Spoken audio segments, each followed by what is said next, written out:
This is the CBS Evening News with Bob Schieffer.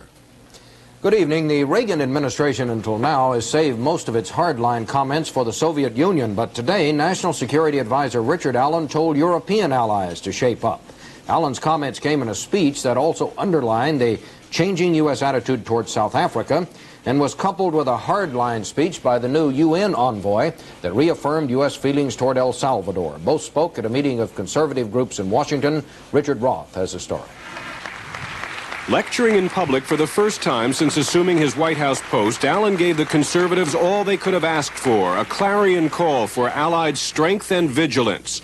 He said the NATO alliance has been weakened by what he called a dangerous economic crisis that is testing Europe's will to meet Soviet challenges.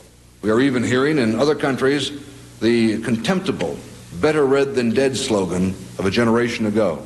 Clearly referring to the Dutch without naming them and to social democrats elsewhere in Europe, Allen warned against a growing sentiment of pacifism. It is illusory, he said, to expect Moscow to respond to anything but a show of strength. The only way to deal with the Soviet Union is from a strong position. Only if it is absolutely clear then that we are in the process of fielding weapons of our own will they agree to serious bargaining on their weapons. Advocating more pragmatism in diplomacy, in response to a question, Allen urged development of a new relationship with South Africa, adding, though, that improved ties should not imply the U.S. approves of South Africa's racial policies. United Nations Ambassador Jean Kirkpatrick echoed that sentiment, but focused in her remarks on U.S. policy in Central America. She compared the new U.S. role in El Salvador with a crucial move in a game of chess, one that can change the whole character of the game. I don't think you can fight howitzers with confidence. I think that military violence must be answered, in fact, with violence. Then the Salvadorans themselves, it seems to me, can decide what they want to do about their land reform, what they want to do about their banks, and what they want to do about governing themselves. Kirkpatrick and Allen both talked in tougher and more explicit terms than customarily heard from foreign policy spokesmen here. That may have been because they weren't speaking as diplomats at the State Department, but as presidential envoys to conservative activists hungry for rhetoric. Richard Roth, CBS News, Washington. The nation's newest nuclear attack submarine, the Houston, was launched today. Vice President Bush, a former Houston resident, was in Newport News, Virginia, to watch his wife Barbara christen it with one perfect swing of the champagne bottle. The sub was decked out for the occasion with a star-spangled bunting over its black hull and lots of balloons. Warning the world about the medical effects of nuclear war is the subject of a conference this weekend in Virginia, attended by more than 100 doctors from around the world, including some from the Soviet Union. But today's focus had more to do with politics and preventive medicine. Lim Tucker reports. They are of many nationalities, but agreed on one thing, that nuclear war seems more likely every day. And so the International Physicians for the Prevention of Nuclear War came together this weekend in Virginia to once again try to make their point that despite some growing theories to the contrary, mankind cannot survive such a holocaust because medical science will be useless. It is essential to stop perceiving nuclear bombs as weapons. They are useless in serving any legitimate national purpose. They're not weapons, but instruments of genocide. Nuclear war between the superpowers can only be an enormous act of collective suicide. A large delegation from the Soviet Union was there, including President Brezhnev's personal physician. But today, attention was centered on Georgy Arbatov, member of the Supreme Soviet and of the Central Committee, and an expert on the United States. He insisted he would avoid politics, but few doubted that he was sending a message to President Reagan. In our age, there cannot be any mutual trust and mutual confidence without arms control and disarmament. Arbatov said that in today's nuclear world, tough talk and muscle flexing are futile exercises. This is not only not wise in our era, it's also a demonstration of cowardice. You need much more political courage, not to speak about political wisdom, to face the realities, not to find refuge in this machismo, you know, when you are not satisfied, so build some new weapons. Up to now, the physicians have managed to walk the thin line between the scientific and political aspects of the nuclear issue. Today, Arbatov's remarks and the enthusiastic response they received may have changed that. Lem Tucker, CBS News, Warrenton, Virginia. The Reagan administration and the Egyptian government today initialed an agreement on nuclear cooperation, and the administration said it would ask Congress to approve the sale of 2 nuclear power plants and enriched uranium to Egypt. The way was cleared for today's agreement earlier this month when Egypt signed the Nuclear Non-Proliferation Treaty. The days of America's gushers are gone. These old fields still contain oil, but much of it is locked too tightly in surrounding rock to simply flow out.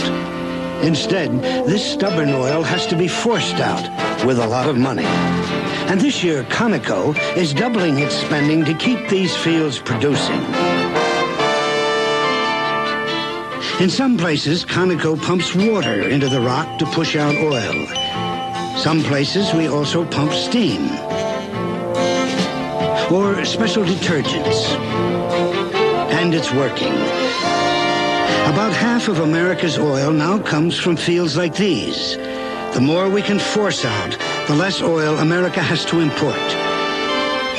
At Conoco, money produces oil, natural gas, coal, uranium, and petrochemicals. Conoco. This year we're spending nearly $3 billion on energy. A moment ago, Richard Roth was reporting on the hardline foreign policy speeches that administration officials delivered today to the Conservative Political Action Conference, an umbrella group that for organizations that span the right side of the political spectrum. Ronald Reagan has long been the favorite of the conservative groups, but how do they feel about him now? Well, Bruce Morton was at the Washington conference and has a report on that. When the conservatives met here 6 years ago in 1975, the big question was whether to abandon the Republicans and form a third party. The conservatives voted only to study the idea, largely because their favorite politician urged them to stay within the GOP. Is a third party the need, or is a new and revitalized second party raising a banner of no pale pastels, but bold colors which make it unmistakably clear where we stand on all the issues that trouble our people?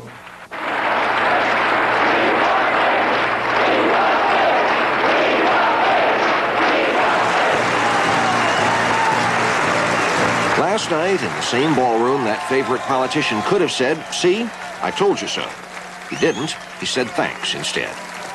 That our victory, when it was achieved, was not so much a victory of politics as it was a victory of ideas. Not so much a victory for any one man or party as it was a victory for a set of principles.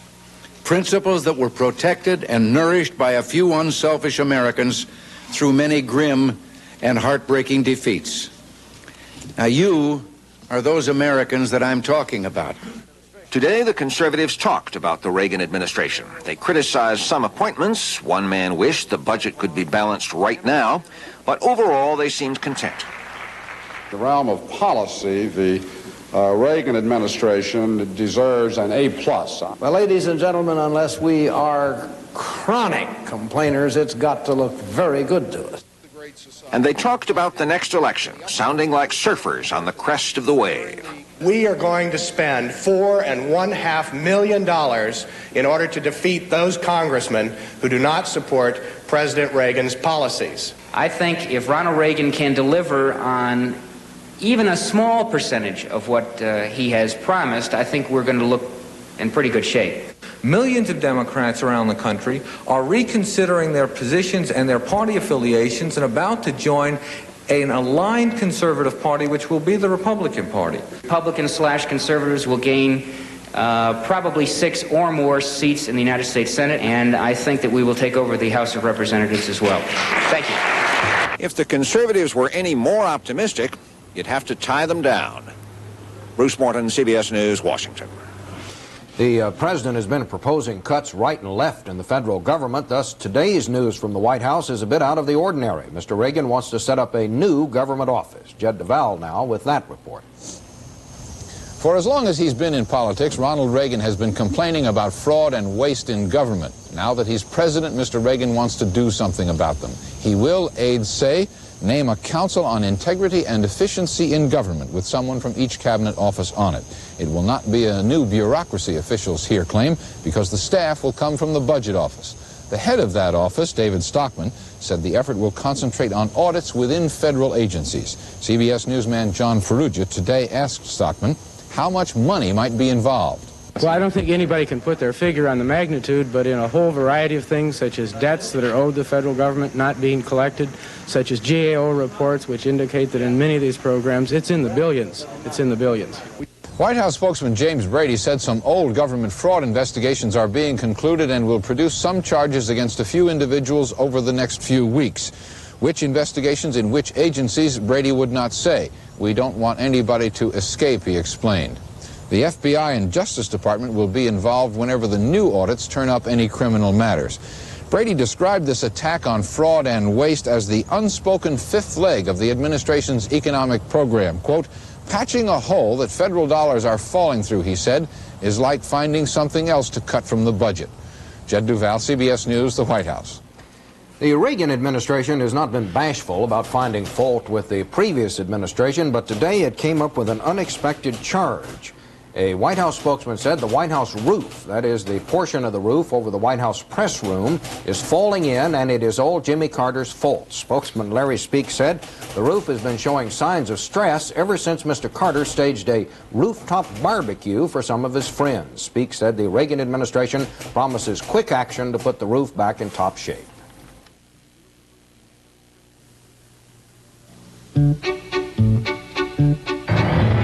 When you switch from eyeglasses to sunglasses, you can make a spectacle of yourself. Not with new Photo Brown Extra lenses. Indoors, they're eyeglasses. Outdoors, they change to sunglasses in less than 60 seconds. Corning lenses that change in new fashion brown and gray. Because one pair of glasses can look better than two. When I got my own place, my folks were sure I'd never have a good meal again. Well, why worry?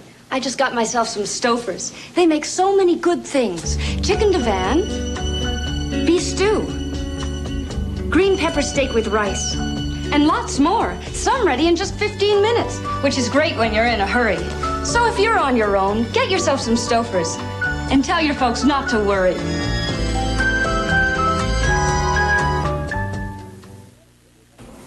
The normally quiet city of Meriden, Connecticut was anything but quiet today. First, civil rights groups said they would demonstrate there this afternoon. Then the Ku Klux Klan said it would too, and both sides did. Randy Daniels reports.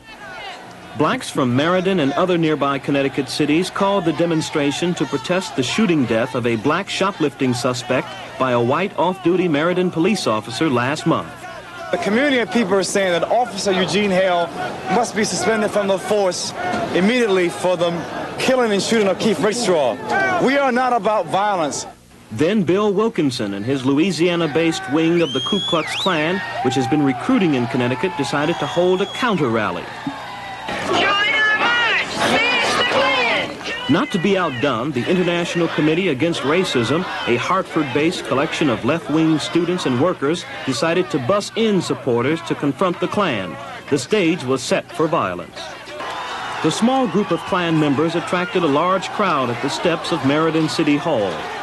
When anti-Klan demonstrators arrived, the two sides were forcibly held apart by police. The Klan members were soon forced to take refuge inside City Hall as police tried to persuade supporters of both sides to go home. What do you say we call it a day? After a 2-hour standoff, police led the Klansmen out a side door and up the street to their vehicles. They were met by a barrage of bricks, bottles, and sticks. Several police officers and Klansmen were hurt. Isolated fights also erupted between supporters of the Klan and black, white, and Hispanic demonstrators. Police made several arrests. Meriden officials had hoped to avert a confrontation, but they did not. What has happened here today is certainly not going to help race relations here.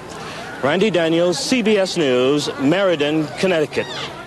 Firefighters in Florida, Alabama, and Mississippi still have their hands full today battling persistent brush and forest fires. Some of the worst are around Jacksonville, Florida, and Pam Olson has our report. Firefighters have been constantly on the move as high winds have kicked flames across highways and around buildings, igniting the dry, dense underbrush. Firemen say that's what makes fighting these fires so difficult. We got another hot spot down the road. There's just so much smoldering that a little spark get in where it hadn't already burned, and then it'll start another fire. And that's what happened across the street.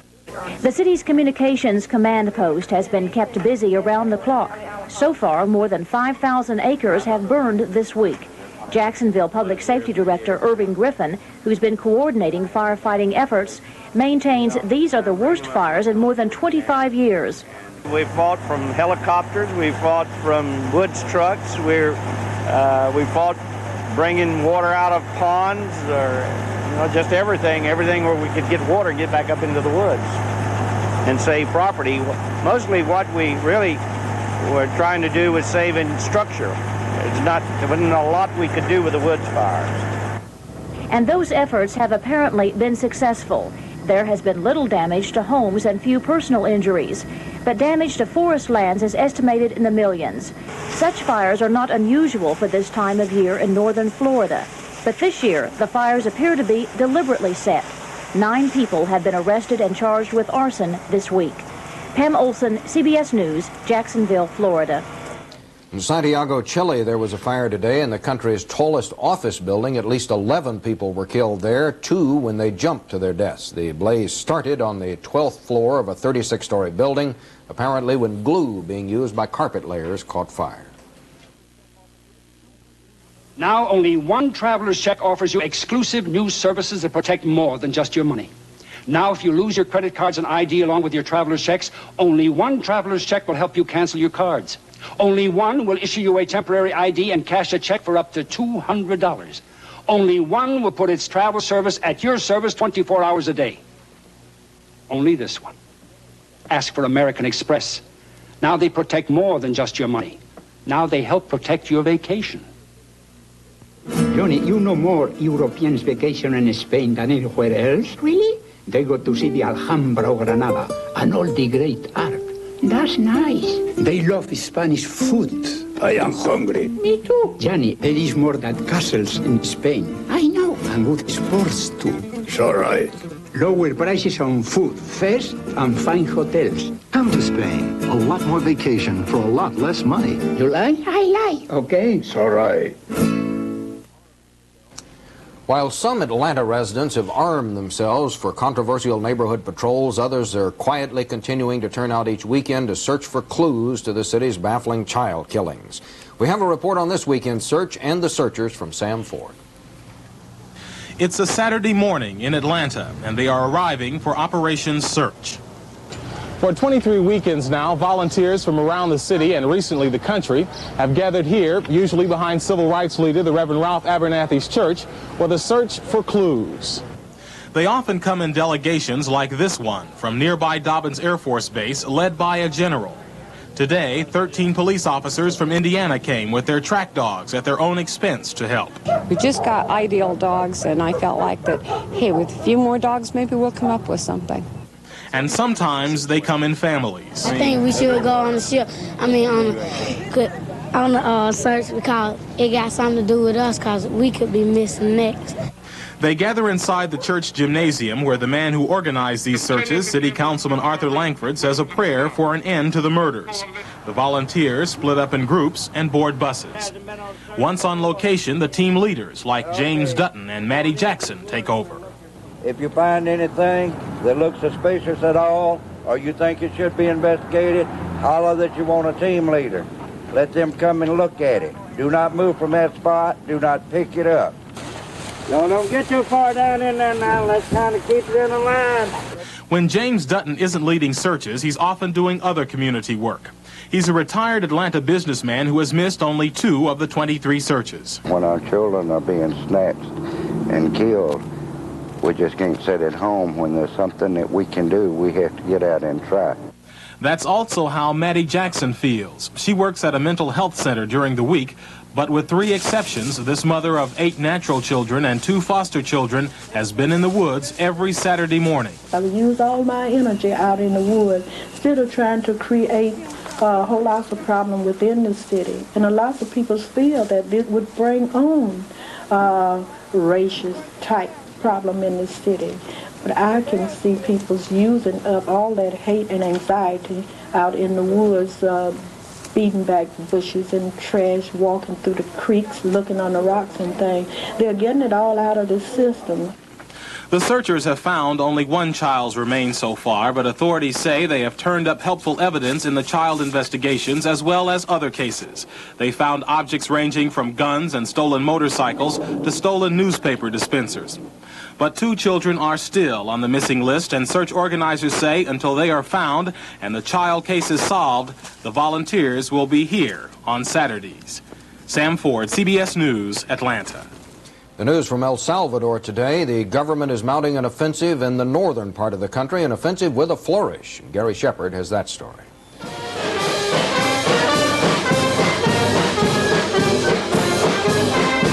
It isn't exactly the Boston Pops, but then the reason the Salvadoran Army Band came to Victoria was more political than musical anyway. The town, 45 miles northeast of San Salvador and only 6 miles from the Honduran border, had been under the control of leftist guerrilla forces for 6 months. This week, the Salvadoran army launched an offensive against the rebels, eventually forcing an estimated 2,500 of them to retreat across the border. So this band concert was a celebration, marking the return of Victoria to the government side.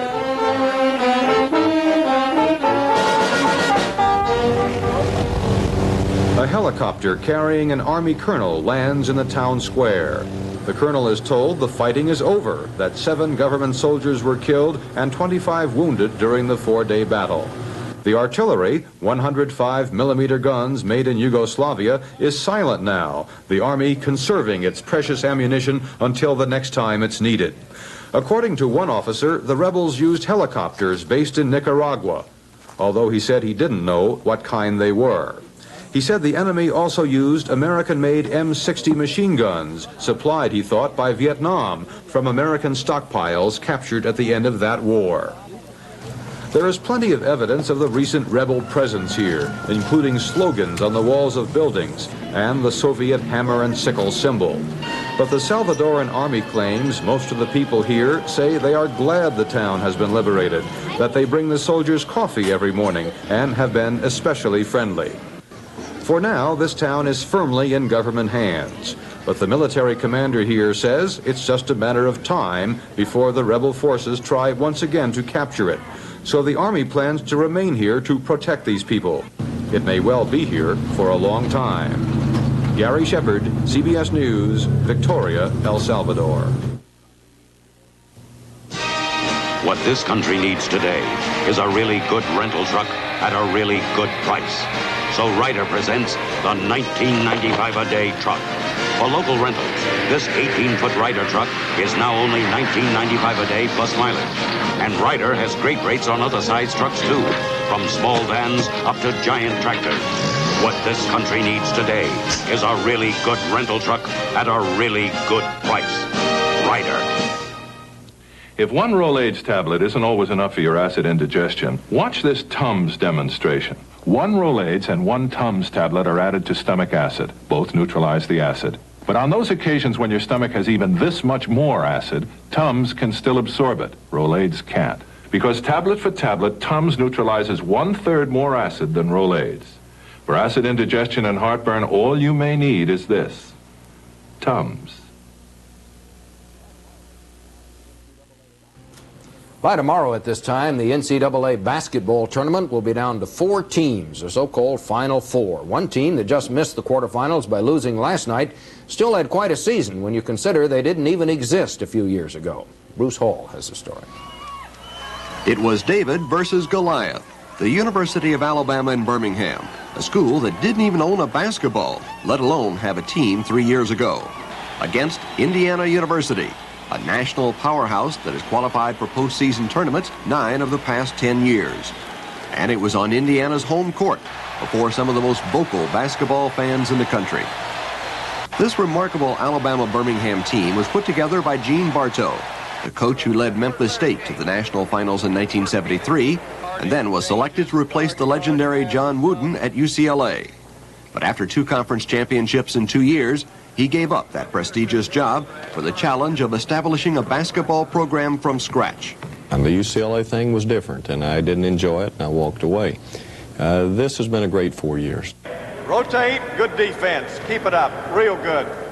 There are no high school All-Americans on this team, but Bartow says he has good, coachable players.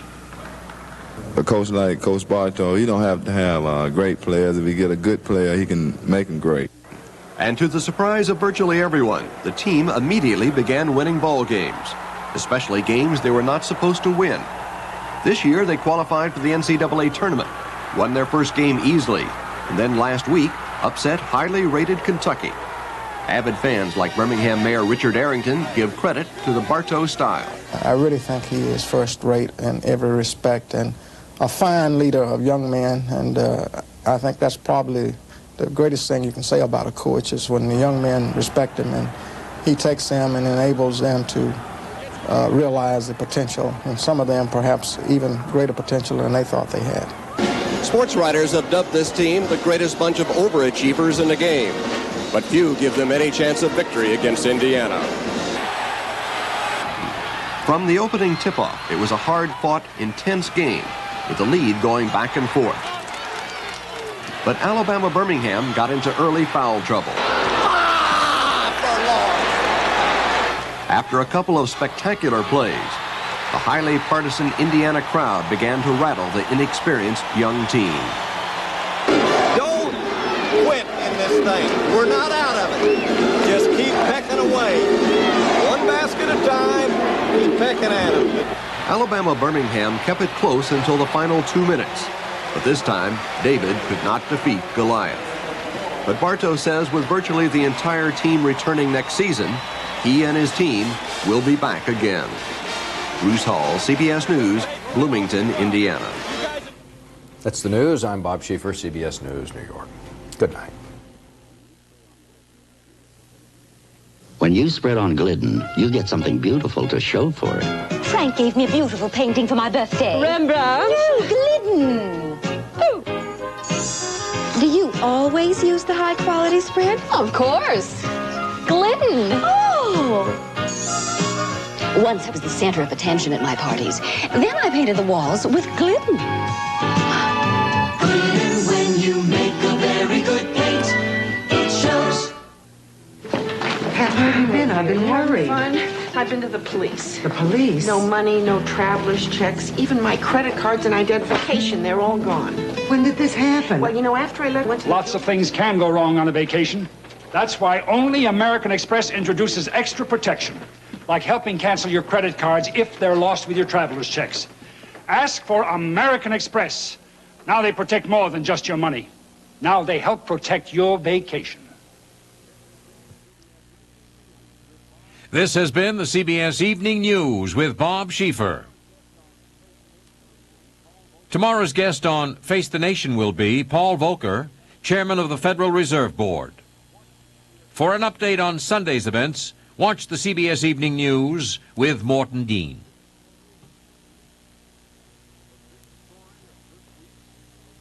The big story of this week? Why, it's the change of season. I'm Charles Kuralt. Spring comes tomorrow on Sunday morning. This is CBS.